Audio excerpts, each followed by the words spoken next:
कि भगत सिंह एक बहुत कम उम्र में जो लिख रहे थे, जो मुझे नहीं पॉसिबल, मतलब जिस उम्र में मैं आज हूं मैं भगत सिंह से 10 साल आगे हूं, लेकिन अभी तक भी मैं उतना नहीं पढ़ पाया या उतना ज्ञान अर्जित नहीं कर पाया जो मुझसे 10 साल कम उम्र में भगत सिंह ने अर्जित कर लिया था।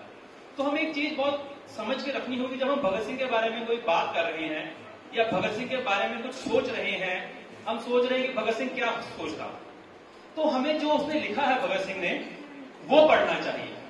हमें इधर उधर जो हमें व्हाट्सएप पे मिल रहा है, फेसबुक पे मिल रहा है, वो नहीं करना चाहिए। तो मैं अपने जो आपसे बातचीत करूंगा उसकी शुरुआत में इससे करूंगा कि आप भगत सिंह के लिए बहुत ही खूबसूरत किताब लिखी गई है प्रोफेसर चमन लाल ने, कि जो उनके लेटर्स हैं, जो उनके आर्टिकल्स हैं, उनके कलेक्टिव वर्क उन्होंने बनाया है। वैसे भगत सिंह की जो राइटिंग्स हैं उसके लिए बहुत अलग अलग पब्लिशर्स ने उनकी राइटिंग पब्लिश करी है, लेकिन वो तकरीबन पॉलिटिकली मोटिवेटेड है कि जिस आइडियोलॉजी का पब्लिशर है उस आइडियोलॉजी की आर्टिकल्स भगत सिंह के इंक्लूड किए गए हैं कलेक्टिव वे में, कि भगत सिंह की जो असली राइटिंग्स हैं जो कलेक्टिव वे में रियल सेंस में वो नहीं लिखी गई हैं। तो आप मेरी सबसे पहले रिक्वेस्ट ये है कि कलेक्टिव वर्क्स जो चमन लाल ने लिखे हैं, प्रोफेसर चमन लाल ने, हिंदी में भी और अंग्रेजी में दोनों में वो अवेलेबल हैं, आप उनको पढ़ें। जब हम उनकी राइटिंग हम पढ़ते हैं तो हमें सबसे पहले ये देखने को मिलता है कि भगत सिंह वो भगत सिंह थे जो सिर्फ इस चीज के लिए फोकस नहीं कर रहे थे कि हमें आजादी चाहिए। वो सिर्फ ये बात नहीं कर रहे थे कि भारत को अगर 1931 में भगत सिंह को फांसी होती है और अराउंड 1929 से लेकर 30 तक वो अपनी जेल में अपने आर्टिकल्स लिख रहे हैं या अपने लेटर्स अपने कॉमरेड्स को लिख रहे हैं, अलग अलग पॉलिटिशियंस को लिख रहे हैं, तो उनका विजन वहां पर सिर्फ और सिर्फ देश को आजाद कराना नहीं था। उन लेटर्स में या उनके जो कॉरेस्पॉन्डेंस थे, उन कॉरेस्पॉन्डेंस में हमें देखने को मिलता है कि आजाद भारत किस प्रकार का होगा।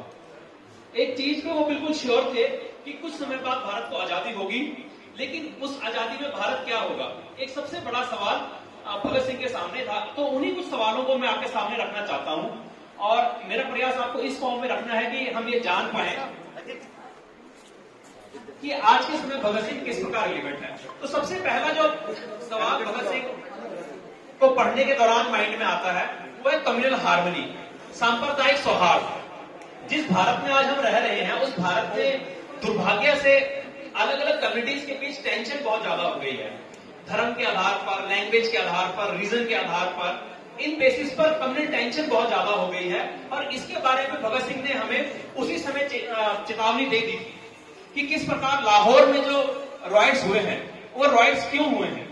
जो दंगे लाहौर में उस समय हुए थे, भगत सिंह ने उनके बारे में एक आर्टिकल लिखा और उस आर्टिकल में बताया कि किन किन कारणों से दंगे हुए, किस प्रकार जो सत्ता के में बैठे लोग थे या जो मीडिया में बैठे लोग थे, इवन इंटेलेक्चुअल्स जो कॉलेजेस में, यूनिवर्सिटीज में, सिविल सोसाइटी में बैठे हुए लोग थे, किस प्रकार ये कोशिश कर रहे थे कि भारत में धार्मिक दंगे हों, सांप्रदायिक दंगे हों, ताकि उनके अपने बेनिफिट्स को अटेन किया जा सके। तो ये सवाल आज भी हमारे सामने खड़ा है कि अगर हम भगत सिंह की बात कर रहे हैं तो सबसे पहले हमें ये देखना चाहिए कि भगत सिंह वो इंसान था जिसने अपने आप को ओपनली डिक्लेयर किया था, आई एम एथीस्ट, कि मैं नास्तिक हूं। लेकिन उसके बावजूद वो ये मानते थे कि भारत में धर्म की एक इंपॉर्टेंस है, भारतीय समाज में धर्म एग्जिस्ट करता है और इस धर्म का मिसयूज हो रहा है। उस मिसयूज के लिए भगत सिंह ने हमें बहुत पहले उसकी चेतावनी दे दी थी, वार्न कर दिया था, और हमारी रिस्पॉन्सिबिलिटी बनती है कि उस रिस्पॉन्सिबिलिटी को समझें और भगत सिंह की उस चेतावनी को अंडरस्टैंड करते हुए चीजों को समझें। इसके बाद यहां पर हम पढ़ रहे हैं रेवोल्यूशन, क्रांति। भगत सिंह की जब भी बात होती है तो क्रांति और इनकलाब की बहुत बात होती है कि भगत सिंह इनकलाब के बारे में बोलते हैं, क्रांति के बारे में बोलते हैं। लेकिन भगत सिंह ने अपने जीवन काल में ही ये चीज बता दी थी कि वो क्रांति किस प्रकार की होती है। अक्सर पॉलिटिकल आइडियोलॉजीज के लोग एक सेक्शन, पर्टिकुलर एक सेक्शन के लोग जो कहते हैं कि हम भगत सिंह के बहुत करीब हैं, अपने आप को भगत सिंह के बहुत जो करीब आइडियोलॉजी मानती है, वो ये कहती है कि भगत सिंह का जो इनकलाब है वो प्रोलेटारियन रेवोल्यूशन होगा या बॉल्शेविक रेवोल्यूशन, जिस प्रकार रशिया में हुआ वो होगा।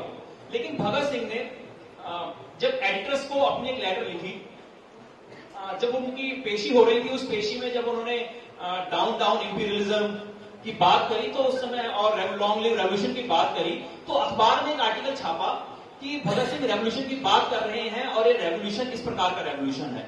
उसकी सफाई में भगत सिंह कहते हैं कि जो रेवोल्यूशन आप कह रहे हैं वो सिर्फ रेवोल्यूशन नहीं है, वो सिर्फ एक प्रकार की क्रांति है। क्रांति का असली मतलब क्या है या इनकलाब का असली मतलब क्या है? इनकलाब का असली मतलब है कि जो हमारे पास चीज है उससे हम आगे जाएं। जो जिस पोजीशन पर आज हम खड़े हैं, जो आज हमने अचीव करी है, इससे आगे की सोचें। और जब हम आगे की सोच रहे हैं, भविष्य में आगे की सोच रहे हैं, तो हम ये सोचें कि वो अच्छाई के लिए हो, वो सभी के बेनिफिट के लिए हो। ये ना हो कि मैं आगे की बात सोच रहा हूं लेकिन मैं सिर्फ अपने परिवार, अपने समाज, अपनी जाति, अपनी धर्म, अपने क्षेत्र के बारे में सोचूं। मैं अच्छे के लिए सोचूं और सभी के अच्छे के लिए सोचूं। और इसके बाद भगत सिंह जैसे आप यूथ हैं, वैसे एक ये चीज है कि यूथ एक इस तरह का कॉन्सेप्ट है जिसके डिफाइंड वे में हम यूथ कह नहीं सकते कि क्या है। आप 17-18 साल के हैं, आप भी अपने आप को यूथ कहते हैं, और 50 साल का राहुल गांधी कहता है कि मैं भी यूथ आइकन हूं। तो यूथ का एक कॉन्सेप्ट है जो एक तरह से बहुत फैला हुआ है। यूनाइटेड नेशंस ने या गवर्नमेंट ऑफ इंडिया भी इसको डिफाइन नहीं कर पाई कि यूथ आप किसको कहेंगे, लेकिन तब भी जनरली हम एक अंडरस्टैंडिंग रखते हैं कि जो बच्चा स्कूल से निकलकर कॉलेज में आया है और अराउंड 30 या अर्ली 30s में है, उसको हम यूथ एक जनरल अंडरस्टैंडिंग में समाज में यह माना जाता है। तो यूथ में भगत सिंह के लिए 2 मैसेज बहुत अच्छे हैं और जो बिल्कुल समझने चाहिए। सबसे पहले मैसेज ये था कि पॉलिटिक्स में इन्वॉल्व हुई, पॉलिटिक्स में इन्वॉल्व होते रहना चाहिए। और पॉलिटिक्स का मतलब सिर्फ और सिर्फ इलेक्टोरल पॉलिटिक्स नहीं है। पॉलिटिक्स का मतलब है कि हमारे आसपास जो गलत हो रहा है, हमारे आसपास जो हमें हक मिले हैं, वो हक हमें क्यों नहीं मिले, वो हक हमें कैसे चाहिए, उस हक के लिए हमें सिर्फ और सिर्फ इलेक्शन नहीं लड़ने चाहिए। इलेक्शन पॉलिटिक्स का एक बहुत छोटा हिस्सा है। हमें समस्या ये आ गई कि हमने इलेक्शन को पॉलिटिक्स समझ लिया, लेकिन हम ये नहीं समझ पाए कि पॉलिटिक्स में इलेक्शन बहुत छोटा हिस्सा करता है। हम जो सरकार से अपनी डिमांड करते हैं, हमारे गांव में सड़क नहीं बनी है, हमारे यहाँ पर बस सर्विस अच्छी नहीं है, वाटर सप्लाई अच्छी नहीं आ रही है, इलेक्ट्रिसिटी सप्लाई अच्छी नहीं आ रही है, सीवरेज प्रॉपर्ली नहीं गिरी है, सब पॉलिटिक्स का हिस्सा है।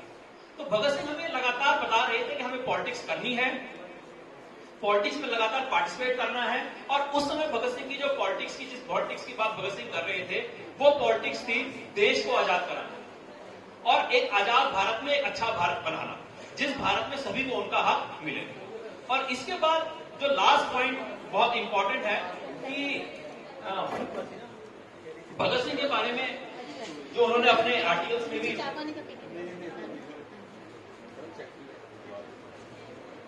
अपने आर्टिकल्स में भी उन्होंने डिफाइन किया है कि भगत सिंह को जब भी हम भगत सिंह को लेते हैं तो हमें भगत सिंह लगता है कि भगत सिंह सिर्फ और सिर्फ वायलेंस की बात कर रहे हैं। भगत सिंह ने हमें कहा कि वायलेंस होना चाहिए। एक तरफ गांधी थे जो कह रहे थे कि नॉन वायलेंस होना चाहिए, ठीक है। और खासकर जब हम पंजाब की बात करें तो पंजाब में ये माना जाता है हमेशा गांधी वर्सेस भगत सिंह की बात होती है, गांधी बनाम भगत सिंह की। लेकिन भगत सिंह ने अपनी लाइफ टाइम में अपनी राइटिंग्स के द्वारा, अपने एक्शंस के द्वारा ये बताया था कि वायलेंस की एक लिमिटेड सीमा है, ठीक है, लेकिन वायलेंस आपको सब कुछ नहीं दिला पाएगा। भगत सिंह अपने आर्टिकल्स में लिखते हैं, यूथ स्टूडेंट्स को बताते हैं कि वायलेंस मत करिए, ठीक है। हमने वायलेंस नहीं किया था, भगत सिंह बिल्कुल क्लियरली बताते हैं कि हम वायलेंस नहीं कर रहे थे।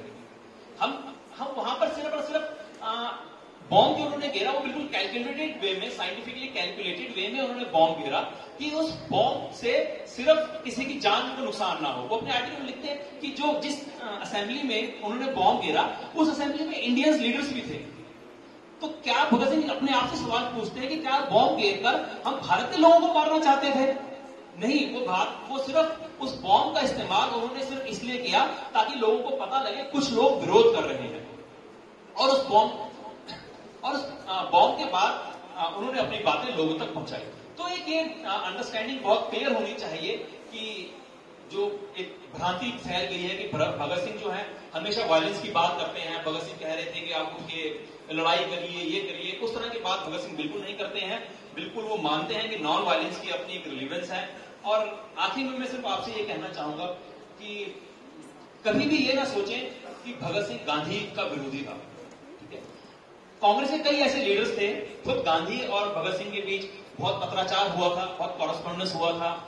भगत सिंह ने ये ओपनली कहा था अपनी राइटिंग्स में और यूथ को लिखते हुए कि अगर पंजाब के यूथ को अगर किसी से इस समय इंस्पिरेशन लेनी चाहिए वो मुझसे ना लें। अगर पंजाब के लोग इंस्पिरेशन लेना चाहते हैं और एक अच्छा सा भारत बनाना चाहते हैं तो पंडित जवाहरलाल नेहरू से इंस्पिरेशन लें। और पंडित जवाहरलाल नेहरू, ये बातें छुपा दी जाती हैं, इतिहास में अक्सर ये होता है कि कुछ बातें छुपा दी जाती हैं, कुछ बातें बताई जाती हैं हर अपने बेनिफिट के लिए। वो एक पूरी पॉलिटिक्स ऑफ हिस्टोग्राफी है। भगत सिंह और नेहरू लगातार मिल रहे थे जब वो भगत सिंह जेल में थे, और नेहरू का ये लगातार प्रयास था कि उनसे चीजों को इंटरेक्ट किया जाए। भगत सिंह एक आर्टिकल में लिखते हैं कि सुभाष चंद्र बोस और पंडित नेहरू में से भारत के लिए कौन ज्यादा सुटेबल है। जो एक डिबेट फिर भारत में उठ चुकी है कि अगर पंडित नेहरू ना होते तो सुभाष चंद्र बोस बहुत अच्छा करते। तो भगत सिंह उस चीज में बिल्कुल बता चुके हैं कि भारत के लिए एक सेंसिबल लीडर पंडित जवाहरलाल नेहरू ही होते। मैं पंडित जवाहरलाल नेहरू का रेफरेंस इसलिए दे रहा हूं कि पंडित जवाहरलाल नेहरू उस धारा से आते हैं जिसको भगत सिंह का विरोधी बनाया गया है। यहां पर यह नहीं कि मैं पंडित जवाहरलाल नेहरू को बहुत महान बता रहा हूं, मेरा उनको रेफरेंस देने का मतलब ये है, ये बताने का आपको कि जो भगत सिंह के विरोध में जो एक विचारधारा खड़ी करी गई है और ये माना जाता है कि भगत सिंह इनके विरोधी हैं। आप नॉन वायलेंस का विरोध या आजादी की लड़ाई का विरोध इसलिए करें क्योंकि वो भगत सिंह के अगेंस्ट थे। तो वो बात मैं क्लियर बताना चाहता हूं कि ऐसा बिल्कुल नहीं था। भगत सिंह कांग्रेस की जो नेशनलिस्ट लीडरशिप थी उस लीडरशिप से लगातार इंटरेक्ट कर रहे थे लगातार, और भगत सिंह कमिटेड हो चुके थे कि ठीक है, नॉन वायलेंस की भी अपनी एलिमेंट्स है। तो मेरी आप सभी से ये निवेदन है कि आप प्लीज भगत सिंह की लेटर्स को आप पढ़ें। अगर आप बुक नहीं पसंद करते हैं पढ़ना तो डॉक्टर चमन लाल के आप लेक्चर सुनिए, उनके लेक्चर्स को सुनिए, और जो अलग अलग समय पर आर्टिकल्स आपको आर्काइवल रिसोर्सेज गूगल में मिल जाएंगे उनको पढ़ें और फिर भगत सिंह को समझने की कोशिश करें। अभी जिस तरह का ये सिस्टम कैपिटलिज्म कहें या सोशल मीडिया हो गया है, यहां पर सोशल मीडिया में झूठ बहुत फैलाया जा रहा है और झूठ इतनी तेजी से और इतनी जबरदस्त तरीके से फैलाया जाता है कि एक टाइम हमारे आंखें बिल्कुल धुंधली हो जाती है। वो एक कहावत भी है हिंदी में कि सच जितनी देर में अपना जूता पहनता है उतनी देर में झूठ पृथ्वी का चक्कर लगाकर आ जाता है। तो आप असली भगत सिंह को पढ़ें जो भगत सिंह की किताबों में मौजूद है। किताबों में जो भगत सिंह ने खुद आर्टिकल्स लिखे हैं आप उनको पढ़ें और फिर आज के सवाल करें कि आज का भारत कहां पर खड़ा है। क्या जो भगत सिंह हम चाहते थे वो भगत सिंह, जो भगत सिंह भारत देखना चाहता था वो भारत हमने बनाया है। हम भगत सिंह को अपना आइडल मानते हैं, लेकिन क्या भगत सिंह हमसे वो मांगता जो आज हम कर रहे हैं, और उस बेसिस पर फिर हम एक सच्ची श्रद्धांजलि भगत सिंह को दी। धन्यवाद।